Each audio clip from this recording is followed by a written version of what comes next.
Hello बच्चों, let's see this question. Select the incorrect statement. हमें incorrect statement बताना है। Options are potassium dicromates are orange colored crystals. Sodium and potassium dicromates are strong oxidizing agents. Third option says sodium dichromate is more stable than potassium dichromate. And fourth statement says sodium dichromate is less soluble than potassium dichromate.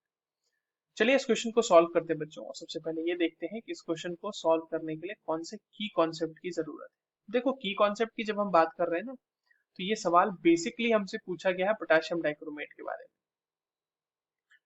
Potassium dichromate के बारे में देखो, ये सवाल अगर हम जो हमारे पास थ्योरेटिकल नॉलेज है पोटेशियम डाइक्रोमेट की बेसिस पे उसको सॉल्व करेंगे तो ये तो सॉल्व हो ही सकता है। बट एक थोड़ा सा कॉमन सेंस अगर लगाएं इस क्वेश्चन में, तो ऑप्शन थर्ड और ऑप्शन फोर्थ देखें, एक दूसरे के कॉन्ट्राडिक्टरी है बिल्कुल। Sodium dichromate is more soluble than potassium dichromate, और दूसरे ऑप्शन में कह रहा है कि लेस सॉलेबल। तो थोड़ा सा ये दोनों ऑप्शन जो है एक दूसरे में कॉन्ट्राडिक्ट कर रहे हैं, तो इन्हीं दोनों में से कोई एक हो सकता है आंसर। होगा कि नहीं होगा वो हम चेक करेंगे। बट अगर आप एग्जाम में बैठे हैं और अगर आपको थोड़ी कंफ्यूजन हो रही है, तो you can go for this kind of approach in order to solve this question. Now potassium dichromate अगर हमारे पास है तो उसका फॉर्मूला क्या होगा बच्चों? That is K2Cr2O7। This is potassium dichromate. And potassium dichromate is Indeed orange coloured crystal. तो एक ऑरेंज कलर्ड क्रिस्टल तो ये होता है हमारा। तो अगर इस हिसाब से हम देखें तो हमारा पहला स्टेटमेंट तो सही हो रहा है यार, ऑरेंज कलर क्रिस्टल है, यानी इनकरेक्ट स्टेटमेंट हमसे पूछा, ये आंसर तो नहीं हो सकता अपना। दूसरा है कि sodium and potassium dichromates are strong oxidising agents, so this statement is also very true. Dichromates, चाहे आप सोडियम डाइक्रोमेट ले लें या फिर पोटेशियम डाइक्रोमेट ले लें, तो dichromates are very good oxidising agent, very strong oxidising agent, in fact very strong oxidising agent. ठीक है।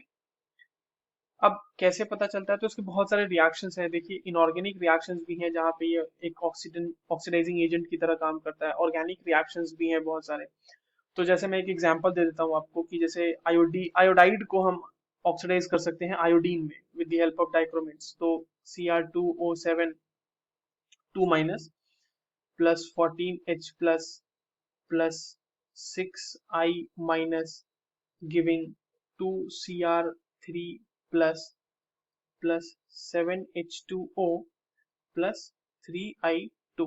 अब देखें यहाँ पे कि आयोडीन जो है वो I माइनस में था, वहां से ऑक्सीडाइज हो गया ये आयोडीन में, यानी यहाँ पे ऑक्सीडेशन स्टेट इसका 0 है, वहां -1 था, तो -1 से 0 जाना इसका मतलब ऑक्सीडेशन। तो ये इसने ऑक्सीडाइजिंग एजेंट का काम किया, बहुत ही अच्छा ऑक्सीडाइजिंग एजेंट है। ऑर्गेनिक रिएक्शंस की अगर हम बात करें तो वहां पर तो मतलब ये तबाही मचा देता है।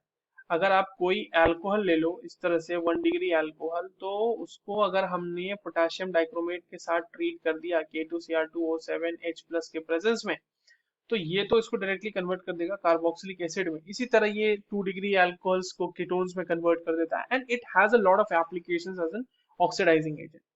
Now coming to the controversial statements, जो थर्ड और फोर्थ है हमारा, उसको देखते हैं। देखिए, जो सोडियम डाइक्रोमेट होता है ना, जो सोडियम डाइक्रोमेट है हमारा, वो मोर सॉलेबल होता है, मोर सॉलेबल देन पोटेशियम डाइक्रोमेट। और इसका एक सबसे बड़ा एप्लीकेशन पता है, पोटेशियम डाइक्रोमेट के प्रिपरेशन में ही होता है। पोटेशियम डाइक्रोमेट की जब प्रिपरेशन होती है, क्योंकि सोडियम डाइक्रोमेट की सॉलिबिलिटी अच्छी है as compare to potassium dichromate, इसीलिए पहले सोडियम डाइक्रोमेट प्रिपेयर किया जाता है, and then with the help of solution of sodium dichromate उसका रिएक्शन हम कराते हैं KCl के साथ, और वहां से फॉर्म करते हैं potassium dichromate, right? So yes, the statement, which is the third statement, that sodium dichromate is more soluble than potassium dichromate is also true. Option second तो true था ही, option fourth हमारा गलत हो गया, so the correct answer will be option number 4. I hope you understood this well. All the very best.